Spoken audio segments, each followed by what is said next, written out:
From Washington, D.C., the swamp itself, this is the week's worst with Alan, and filling in for Matthew Vadum, Watson. I'm Dr. Stephen J. Allen, Vice President and Chief Investigative Officer of the Capitol Research Center. And I'm Michael Watson, Research Analyst at the Capitol Research Center, filling in for Matt Vadum. And I'm Jay Klein, Media Producer at the Capitol Research Center, and I'll be moderating this podcast in which we dig through the news for stories that we think are the most outrageous, the most ridiculous, the worst. So this is going to be an interesting week. We're very happy to have Mike Watson filling in here for Matthew. And I think this is a great opportunity to show that, the Capitol Research Center is actually very much a coalition organization between lots of different strands of conservative thought, all sort of united in terms of researching and arguing against what the other side is doing. And so internally, you guys don't get to see this listening to the podcast all the time, but internally, there's a lot of different opinions on policy and various issues of the day. And I think this is going to be a really interesting opportunity to sort of delve into that sort of stuff. So we're going to be talking about Trump's executive order, which went into effect, the so-called travel ban. And I think we're going to have two different opinions here about it, so it'll be interesting to dive into that. So on June 26th, Trump's executive order 13780, titled Protecting the Nation from Foreign Terrorist Entry into the United States, aka the travel ban, was reinstated by the Supreme Court, striking down the lower court's decision to halt the order, with only minor restrictions from the text as written. The case will be fully heard by the court in October. The executive order bans visitors from Iran, Libya, Somalia, Sudan, Syria, and Yemen for 90 days, and all refugees for 120 days. So, Mike, you're new on the show. First question goes to you. So these countries were not picked randomly. They're all countries our government has recognized as state sponsors of terror or otherwise terrorist hotspots. Is there anything wrong with our country just trying to protect itself from terrorism? Well, there's nothing wrong in trying to protect our country from terrorism. The problem is the order that President Trump and the administration are pursuing is not an effective means of doing that. You noted that, yes, many of these countries are either state sponsors of terrorism or, failed states, but they're not necessarily the states even that have substantial foreign terrorism. Obviously most of the 9/11 hijackers were from Saudi Arabia, which is problematic because Saudi Arabia is a U.S. ally. And then the question of the refugee program, which is fully suspended for the next 4 months, that is without limitation in its scope. That closes off refugees from Ukraine fleeing the the conflict with Russia. That closes off Africans fleeing the sectarian and ethnic conflicts on that continent, not just people from those 6 nations who may or may not be compromised by terrorist organizations. And it is important to note that of the refugee program, the program that has been suspended, there is no one has been in the United States has been killed by a person who came to the United States under those programs. Now, there was the issue of the Tsarnaev brothers, the Boston Marathon attackers, but they were admitted under a different program, under asylum, not under the refugee program. Well, look, you're trying to prevent future terrorist attacks, and it's very difficult to go back and look and see what's happened before and make projections into the future, particularly things like people's country of origin. You would not have had a particular concern with Saudis, say, coming into the country, or people who had been in Saudi Arabia coming into the country prior to 9/11. So it's an interesting point. It certainly should be considered, but to me, the main thing is to establish the power of the President of the United States to control entry into the country, which is in the Constitution, and has been interpreted over the years, gives the President pretty much absolute power. There's certain exceptions, but pretty much absolute power to, you can have absolute power with exceptions.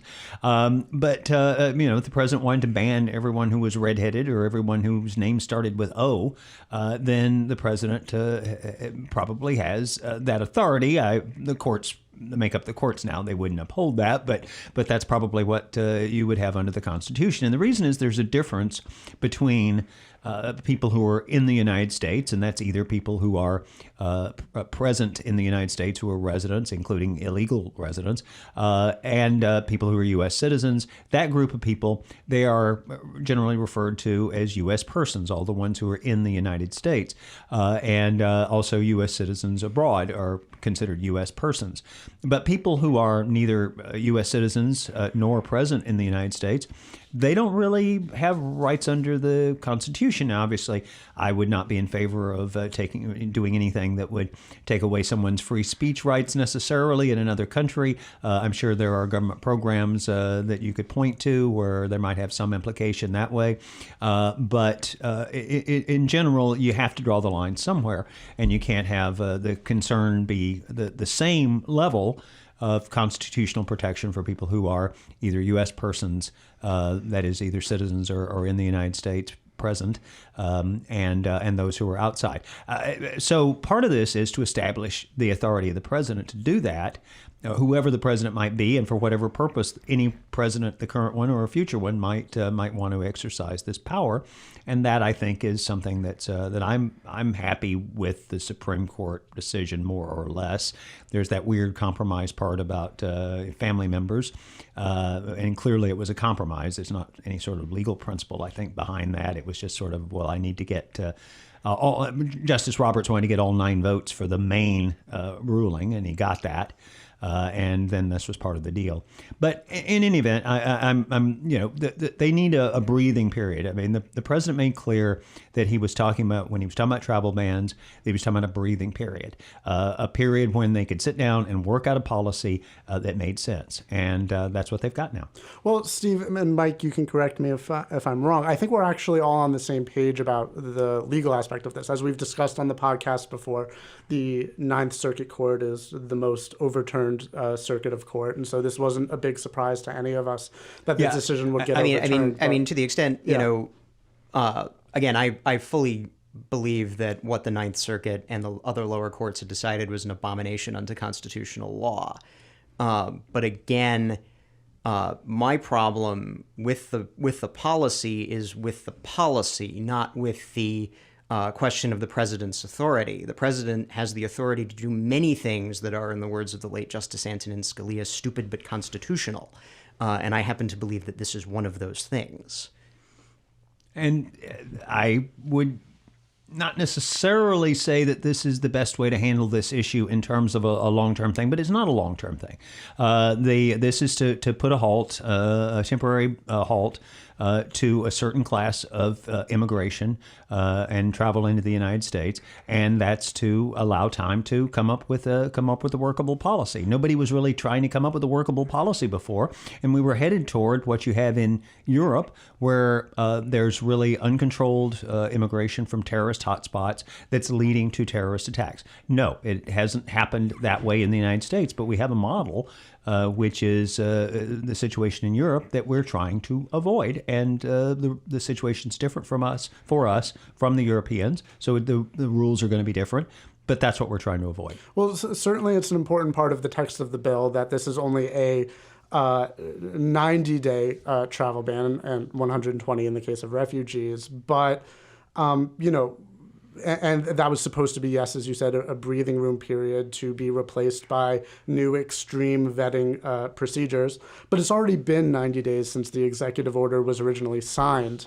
And now it's just coming back into effect because of the Supreme Court decision. So why do we still need it? I mean, if the whole point was to buy some time to get this thing figured out, why don't we have our extreme vetting yet? What was the breathing room for? We're already here. Oh, you have a good point. The administration is crippled to some degree by the failure to put people in place to do policy, and that's true of all administrations when they come in. I remember, I was on the list to get a job in the Reagan administration, and I finally, by August of 1981, took a job working for the U.S. Senate partly because I didn't see the end of that road. I was wondering when they were going to get around to doing me, and there are a lot of people right now in the Trump situation, in the Trump administration hiring process, who are wondering how long it's going to take for everybody to get in position. It's worse than previous administrations. There's no question about that. At one point, I was told there were 20 people in the personnel office as opposed to 80 to 110 in previous administrations. And that also you had the additional problem, which is not completely their fault, and that is that they found out they couldn't trust the Office of Personnel Management to vet people. So anyways, that's a side issue, but that has to do with things like putting policy together. Remember that one of the problems that we had before 9/11 was that it took so long for the Bush administration to get people in place. There were literally people in national security positions who started their first day on the job at the beginning of September 2001. So they had been in office just a few days, basically trying to find out where the cafeteria was in their building, and they weren't able to deal as well as they might have been otherwise able to deal with what happened on 9/11. So anyway, the point is this stuff takes time. It always takes time. It's going to take more time early in an administration when they don't have their people in place, and the thing the president always said was that he wanted to establish these procedures and give, as you say, a breathing room for people to come in, to keep people out long enough to figure out how you should let people in. And I'm confident that they're working on that. Whether they're going to be able to come up with something, I don't know, because it's hard to imagine. You've got to how do you deal with Syrian refugees who you don't have paperwork for? And there are ways that the intelligence community and others have figured out, and certainly you can do things like monitoring social networks, I guess. But that's a major problem. There's quite a bit to that. Certainly, the administration has had trouble, even to a greater degree than other new administrations, getting people cleared, getting people into the policymaking positions. But that, again, speaks to one of the problems that this initial order, certainly the initial order back in January, had, that they were trying to run ahead with this travel ban without important people, before the Secretary of State had been confirmed, before there was. I'm not even certain that Attorney General Sessions had been confirmed at that point, and I believe they still don't have a Solicitor General to argue their case before the appeals courts and before the Supreme Court. And you're right. There was the problem, of course, of the Obama holdover at the Justice Department being the person who was initially you're right. given the job. Sally Yates, who became a liberal cause salab. And not having these people in place led to sloppiness, led to the sort of what, again, I think objectively was a sort of calamitous rollout that caused both political and policy problems for the administration in its second week, and before it was in a position even to be able to effectively respond to them. So, Mike, getting back to the policy of all of this, rather than necessarily the execution, we've seen in the past terrorists have posed as refugees in Europe and executed attacks, or in some cases been prevented from executing attacks, but have attempted to. And we've heard the Skittles analogy used before during the campaign, where if there was just one poisoned Skittle in a bowl, you wouldn't want to eat any of them. And this was an analogy intended to refer to the Syrian refugee issue. So why should we let anybody in if it could potentially mean another terrorist attack? Because as you both seem to agree, it is in the purview of the executive branch to be able to put in such restrictive immigration policies. Well, the principal problem with the Skittles analogy is that the risk of death in a foreign terrorist attack is exceptionally low. Even if you include the attacks of September 11th, 2001, the risk of death in the United States from a foreign terrorist activity is 1 in over 3 million. We accept a certain level of risk in our lives. We accept a certain danger in order for various good things. We accept that 30,000 people, give or take, are going to die on the roads every year. We accept that 10,000 people, give or take, are going to die of firearm homicide every year. The risk from admitting refugees, and we have to think again about the good things here. For the refugees themselves, obviously, being able to leave a place that is overrun by war or by persecution is a major benefit to them. And to us, the ability to admit refugees gives us an opportunity to conduct good public diplomacy, to improve our standing in the world, and also to the extent that we can reaccommodate populations that might otherwise be embroiled in conflict and embroiled in potential radicalism, we may be able to give them an outlet where they don't radicalize, where instead of having a bunch of idle young men who are being repressed by a government in East Africa, in Burma, instead they come to the United States, they make a life for themselves in a community, and the radicalization that might have happened does not occur. Well, first of all, with regard to the last thing you mentioned, certainly ghettoization is a big problem. And for those who don't know, because I remember my old boss, Newt Gingrich, one time got in trouble for referring to ghettoization, and people didn't know what it meant. They thought it was an insult. It basically means segregation of a particular group of people, as the Jews were segregated in, I believe it was Vienna, where the term ghetto arose, and so on. And you have a ghettoization problem in Europe, because so many people from Muslim countries come in. Many of them are young, almost the vast majority are young men.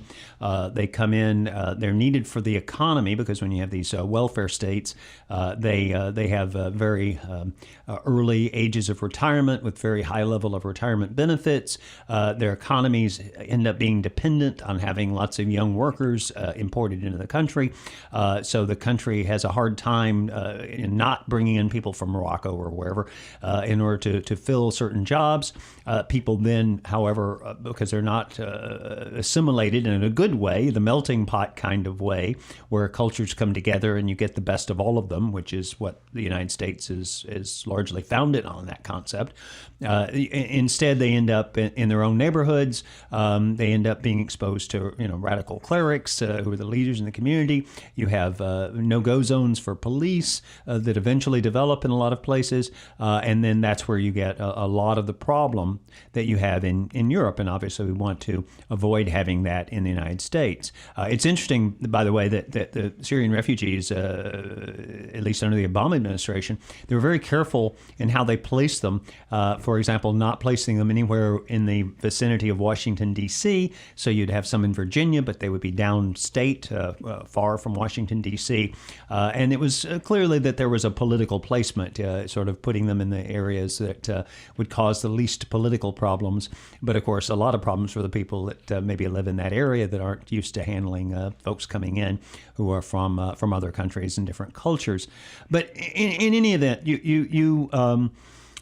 there are reasons to admit refugees. Certainly, moral standing is important, being a place that people can come from around the world.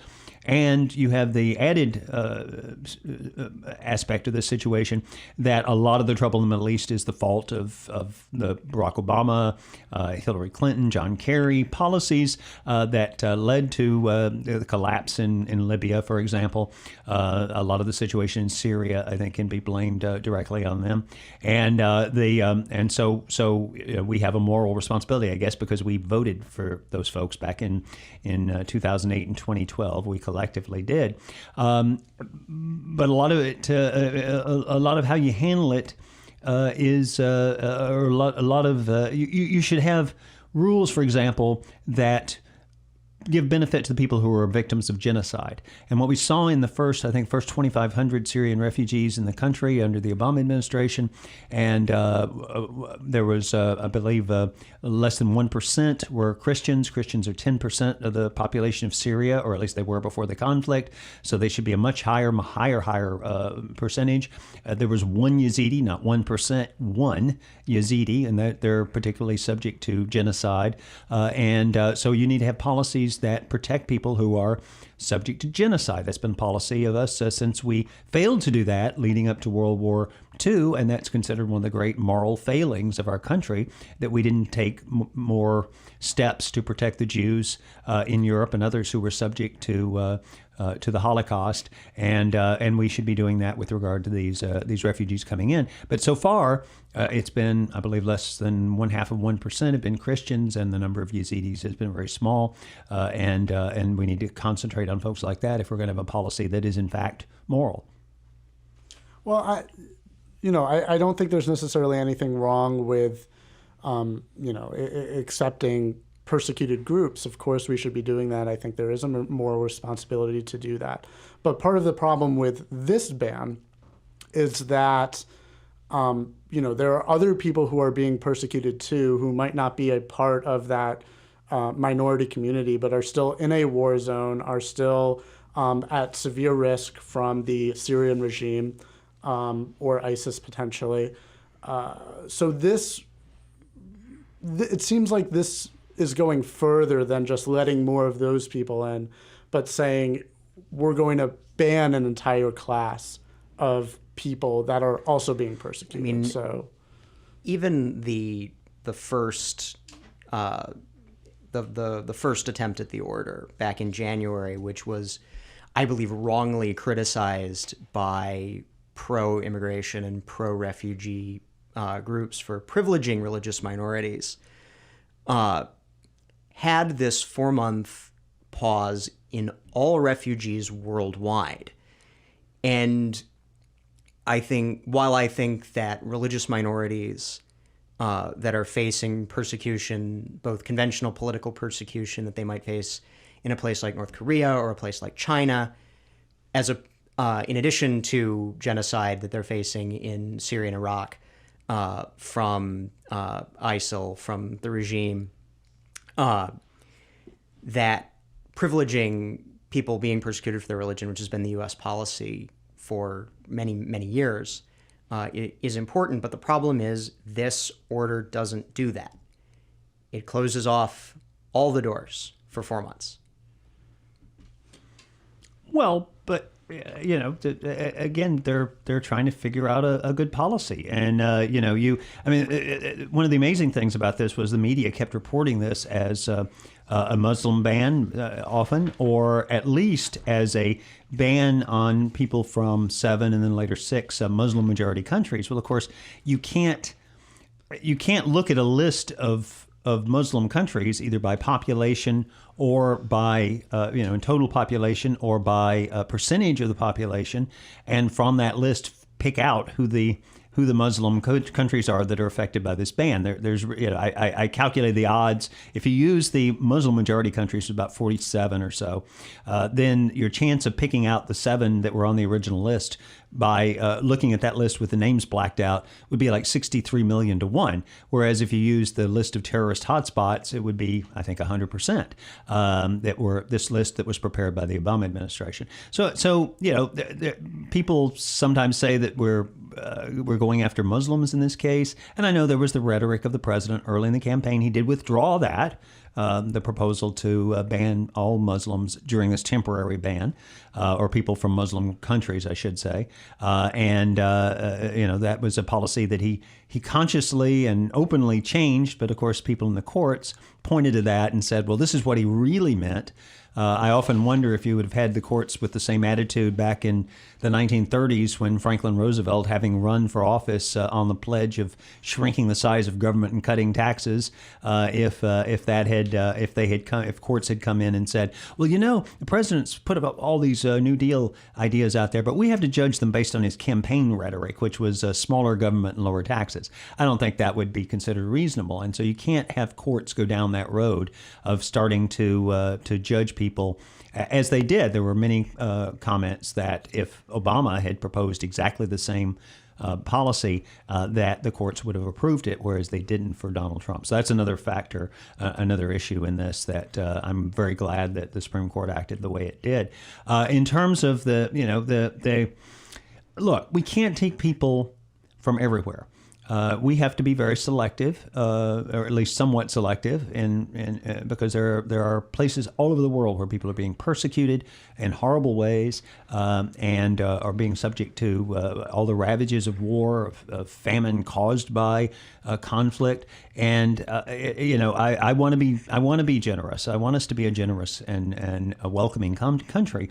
But when you consider that, for example, particularly with the Syrians, the lack of documentation, the amount of false documentation that's out there and how easy it is to get. The reports from the Syrian refugee camps, for example, there was a USA Today piece by a person who was in the camps who was gay and who lived in terror that he would slip and somehow someone would figure out he was gay because he said he would be killed immediately by the people that he was being housed with.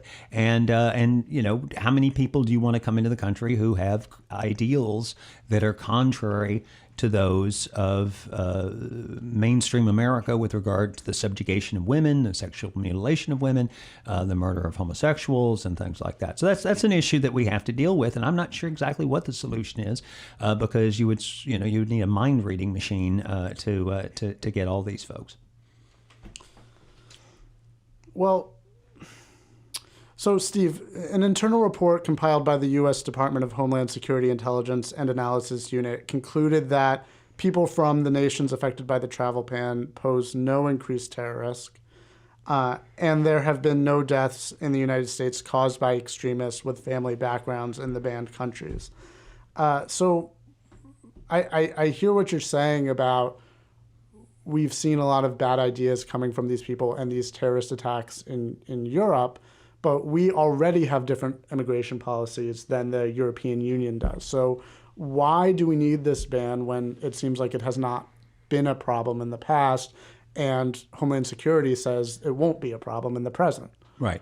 And you're always, on any kind of issue like this, you're always dealing with the things that people in the general public don't know about. Usually that's just an excuse. So let me make it clear, and I'm very critical of that. If somebody says, "Oh, well, I know more than you, but I've seen the intelligence reports and you haven't, so therefore you should listen to me."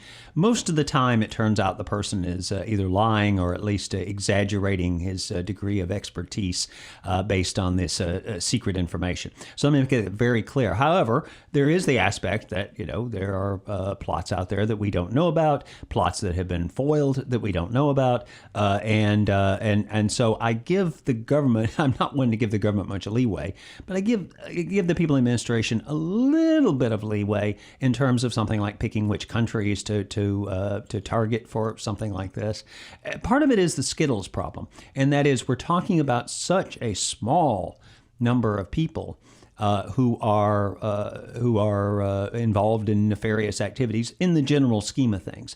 There are a lot of people in the Muslim community, unfortunately, who, in an abstract sense, do support the use of force, and it may be 10%, it may be 15% in the Western countries.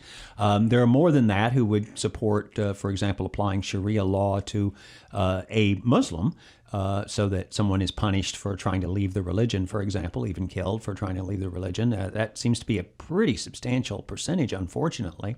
Although, again, there are people on the other side. There are many Muslims who are 100% pro-democracy, pro-freedom. That's why they come to the United States, when they come to the West. That's why you see in younger generations actually a fall off in support for freedom and democracy, because their parents who came to America or came to Britain came for the freedom, and then the kids don't have that motivation. So, but we're, if you're talking about a very, very small number of people in the big scheme of things, that makes it really tough because you have to, in effect, put a policy there that affects a lot of folks just to get that 1 or 2 or 21 guys, and usually guys, but not always, and that's going to cause unfairness. And you can say, well, what about this? I remember one of the things that people used to say was, well, this person is a doctor. He can't be a terrorist. That came up a lot. I have a collection of references in TV shows to where that would be the big reveal that, this person accused of terrorism coming from the Middle East was actually a doctor. And then people go, well, that's not someone who could be a terrorist. And of course, many of the top terrorists are very well educated, including doctors. So figuring out who that small number of people is, that's a tough job. And fun fact, not necessarily by certain definitions a terrorist, but the certainly evil Bashar al-Assad is himself a British-trained ophthalmologist. Yes, and his wife was on the cover of Vogue in 2011, wasn't she? Really, I didn't know that. I believe it was Vogue, but don't quote me on that. So Mike, I think there were some valid points raised there. So we have seen problems in terms of integration into the rest of society from Muslim communities in Europe. Again, this is not saying everyone, necessarily even a majority, but certainly a troubling amount. Frequently they have no desire to integrate. They form their own isolated communities where crime has become a major issue. And additionally, their birth rates are much higher than the native population. We heard concerns about them supporting, or amounts of them supporting Sharia law, at least as applied to the Muslim communities there. And so we don't see the same appreciation from certain amounts of these communities of the classical liberal ideas of a free and tolerant society that European and American society has. And in time, with their birth rates, you could have a sufficient voting bloc to start rolling back those policies. So do you think that this is a legitimate, valid concern? And if so, what else could we do about it besides restricting immigration? I think we need to be very careful when we're talking about the American refugee program and the American immigration experience as regards people from the Middle East, people from Islamic countries, and the current crisis migration situation in Europe. The scale of the migration into Europe gives it a difference in kind. In Germany, since the Chancellor Angela Merkel essentially opened the border for about a year, over something on the order of 1 million people came into Germany. And Germany has a population of about 80 million. That is a staggering number. That's on that scale, and combine that with the already existing, already difficult to integrate Turkish population in Europe, which the Turkish government has encouraged the Turkish populations in Europe not to integrate, not to vote in European elections, but to vote in Turkish elections.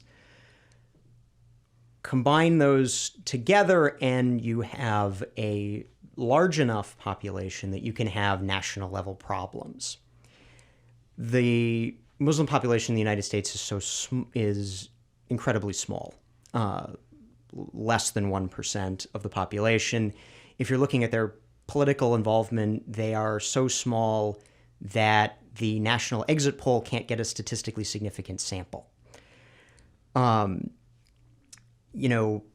And as far as their integration in the United States, it has generally been good. The Muslim populations in the United States have generally assimilated reasonably. There have been problems, most recently the cases up in Michigan, but... Would you elaborate on what that is? Sure. Recently, I want to say last month, for the first time since a federal law against female genital mutilation was passed, a doctor was charged for having engaged in those procedures. So, again, there is a possibility that bad things can happen, but this does not appear to be common, and it does not appear to be a substantial problem with the U.S. population. Well, the FBI does have a web page, and the FBI claims that there are 500,000 suspected cases of female genital mutilation in the United States. And people say, well, that's not necessarily a Muslim thing, and that's true. But the head covering, that's not necessarily a Muslim thing either. In fact, it predates Islam, but it was adopted and now is associated with Islam. And there's a great deal of that association now. People are right to be concerned. I saw a commentator on one of the political shows a few weeks ago who was actually defending this and basically saying, well, this is just like circumcision. And to be honest, that's one of the problems you have when you bring cultures together, because obviously circumcision is something that's accepted in our society, and female genital mutilation is not, and they are not the same thing. But if you wanted to analogize one to the other, I guess you could do that, and that's what happens when people clash. I sometimes suggest that we think of it this way. Imagine that there was a group of people from New Zealand who were coming into the United States, and 30% of them were members of the Westboro Baptist Church. That's the people who walk around with signs saying God hates FAGS. And how would people react? Would they say, well, this is religious freedom and people should be allowed to come here, or would they freak out? And remember, I'm saying this would be a minority, just as I've said on the program before. I've worked many years and worked for many years with Muslims in the United States and in other countries who were 100% freedom loving. I was actually recruited to the precursor of the Tea Party movement by a Muslim. It is a problem, though, that a high percentage are associated with practices and beliefs that are going to be problems if people come into American society. Whatever minor problems they may be, Steve, the communication strategy of the United States previously has been to try to be seen as a friend to all peoples across the world. And regardless of where we are now in terms of this, from an optics perspective, Trump's statements about Muslims during the campaign were not in line with that. And now on top of that, banning people from these specific countries makes it look like America's opposed to both Muslims and nationals from those countries. Won't this just engender anti-Americanism in the affected countries? And so whatever problems there may be with some of this immigration, if they become more anti-American because we're not treating them respectfully and taking the majority ones who will be good Americans, won't that just make terrorism worse in the long run? Well, it depends on how we differentiate and how we explain ourselves. And I know that's a problem with the Trump administration, sometimes explaining themselves.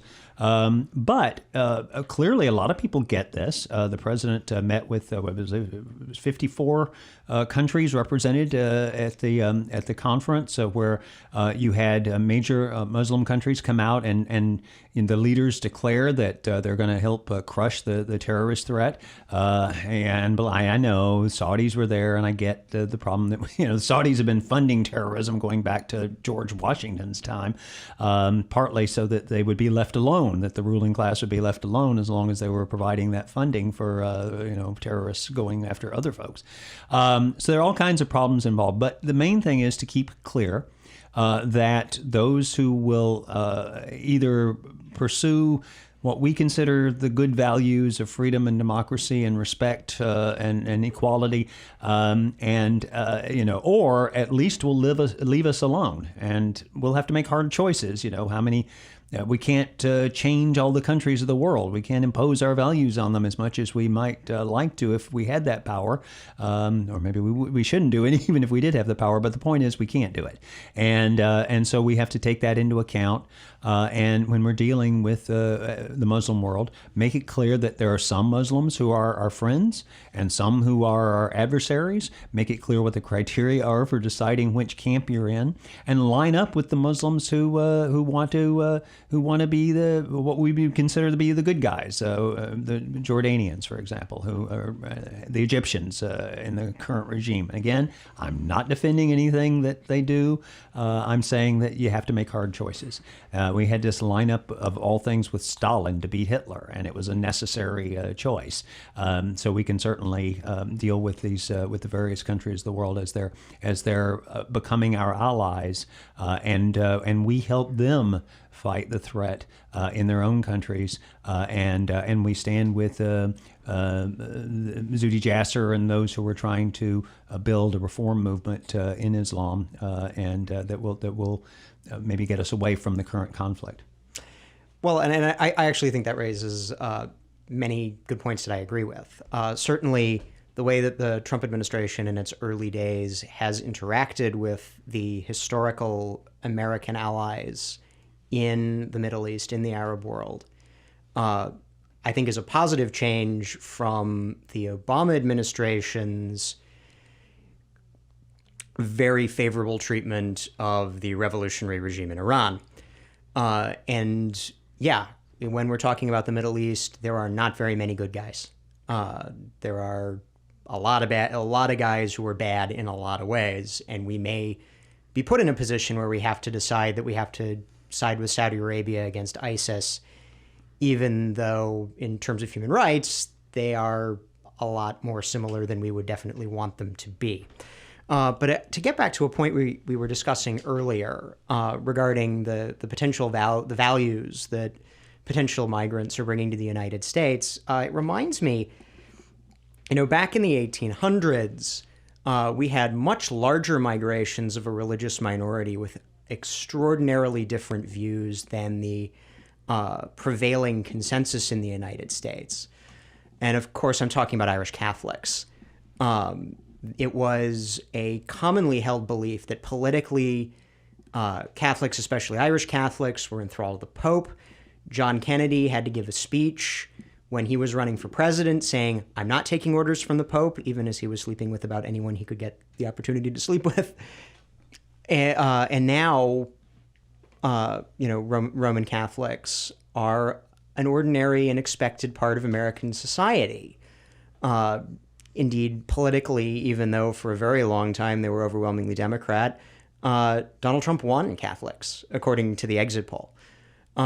So where you lie politically or theologically or in terms of your quote-unquote values today is not necessarily where you will lie tomorrow. And I think that we underestimate the power of the American culture, even with the sort of politically correct desire not to assimilate. I think we underestimate the power of American culture to assimilate. Well, I think you have a point, but and certainly that's the attitude. It's like if you're critical of the Muslim world, that you're critical of Muslims, you're critical of people who are just expressing their religion, that kind of thing. That's a commonly expressed view. I would say that I think it's different because of the time factor. I think if this were the 1700s and Catholics and Protestants are fighting wars and assassinating each other and really acting in a very savage way in many instances, then you could, if we were in a time machine and we started saying, well, should we bring in these warring factions into our country, it would be a different judgment. And it may be that 300 years from now, the Muslim world has been reformed and is not. But right now, I think of the 23 countries that have the worst records on women's rights, I think 22 of them are Muslim majority countries or dominated by Muslims. So it really is associated with, unfortunately, with the Muslim community. I grew up. I mean, if I may jump in, when we were taking in the Irish Catholics, that there was some of that. I mean, there was this is a thing that happened after the Civil War. A bunch of Union Irish veterans formed a paramilitary organization, invaded Canada on the idea that they would hold it hostage for Irish independence. We have taken in people who have been in ethno-religious conflict and assimilated them into normal Americans. Right, but you look at Britain, the studies in Britain indicate that the younger Muslims are worse from this perspective, or at least from my perspective, than the older ones. As I mentioned, the older ones tend to be people who were either first generation and who came to Britain specifically for Western-style freedom, or at least that was part of the reason they came. And it's not as much true for the younger people. That's the thing that's really scary, is if you end up with younger people being worse than the older people. And the fact is that currently in the Christian world, I know people on the left are always trying to concoct, this idea that there are all these Christian terrorists running out there. They'll say Timothy McVeigh, who of course was an agnostic. They'll mention other people who are not Christian, Hitler and so on, and then they'll try to, have some sort of equivalence. It's just that at this historical moment, the Muslim world is the one where they're based on religion, based on theology, there is this sort of problem, and we have to deal with it realistically, because otherwise, what's going to happen is you're going to have people who are going to be killed. They're going to have terrorist acts, and then there'll be some sort of crackdown, and it'll go too far in the other direction. And I think I wrote an article in 1981 trying to explain why the terrorists do what they do, and the point was that occasionally they'll do something, they'll blow up parliament, and then the government will fall or something like that in some country. But generally speaking, what they're doing is they're trying to provoke an overreaction. And it's the overreaction that makes the government unpopular. And then they eventually succeed politically because they're able to get everybody to hate the government based on, and next time you're in line at the airport, think of all the price that we've paid for 9/11 and all the, look at all our look at the federal budget over the last few years, the Iraq War and all the things that happened because of 9/11. And it was a blow that was much more, sad to say, even than those 3,000 souls that we lost that day. We lost a lot more people in war. We lost a lot of our economic growth and the hope for people. And that's what happens, I think, when you perhaps in some ways overreact to what the terrorists do, and that's why they do it. All right, I think that's about our show. That was an interesting conversation. Knowing both of you guys' views on this issue before, I was pretty surprised by the amount of agreement that we had. I thought there was going to be a lot more disagreement there. I think just to get to the bottom line of this summary before we end, why don't each of you just tell me, so what, ideally would your immigration policy towards these regions of the world be? I apologize if that's a little on the spot, but just to really nail down what the difference is here. Well, I would say we need to figure out a system, and there are psychologists, there are intelligence people in the intelligence community who have methods for doing this. But we've got to figure out a good way to, in my view, to keep out the bad guys and let the good guys in. And that's a little amorphous. I understand how big a task that is and how difficult that may be, but at least that's got to be the goal because I really worry about folks coming into this country who do not share our values, who will congregate and cause problems. I don't want what's happening in Europe to happen in the United States. I know we're shielded by the oceans in a way that Europe is not, and so we don't have the massive numbers right now. But look at the future. That's what I'm worried about. I think our ultimate disagreement is whether we see the European situation as a possibility. I don't. We are blessed in this way by geography with our oceanic moat, just as we were in the Second World War, just as we were in the First World War, that we are not on the front lines of this crisis. We have the space and the depth to do what Steve just proposed, to examine who are the good guys, who are the bad guys, and admit as many of the good guys as we may wish to admit. Again, my issue with the administration's policy here, even though, again, I believe it to be entirely within their power, as does, at least to a limited extent, apparently even Ruth Bader Ginsburg, that it's not wise, it's overbroad, and again, we'll see in 90 days or in 120 days when they come back with what extreme vetting means, and then, I could conceivably see us sitting here and saying, yeah, it was kind of no big, the pause was no big deal, or it could be a big deal. We don't know yet. There's a lot that is open-ended in all of this. All right. That's our show for this week. We'll be back next week, and we hope you'll join us. If you're not already, please subscribe to this podcast on iTunes and Stitcher, and follow us on social media at Capital Research Center on Facebook and YouTube, and at Capital Research on Twitter. I'm Dr. Stephen J. Allen. And I'm Michael Watson. And I'm Jake Klein. Thanks for listening.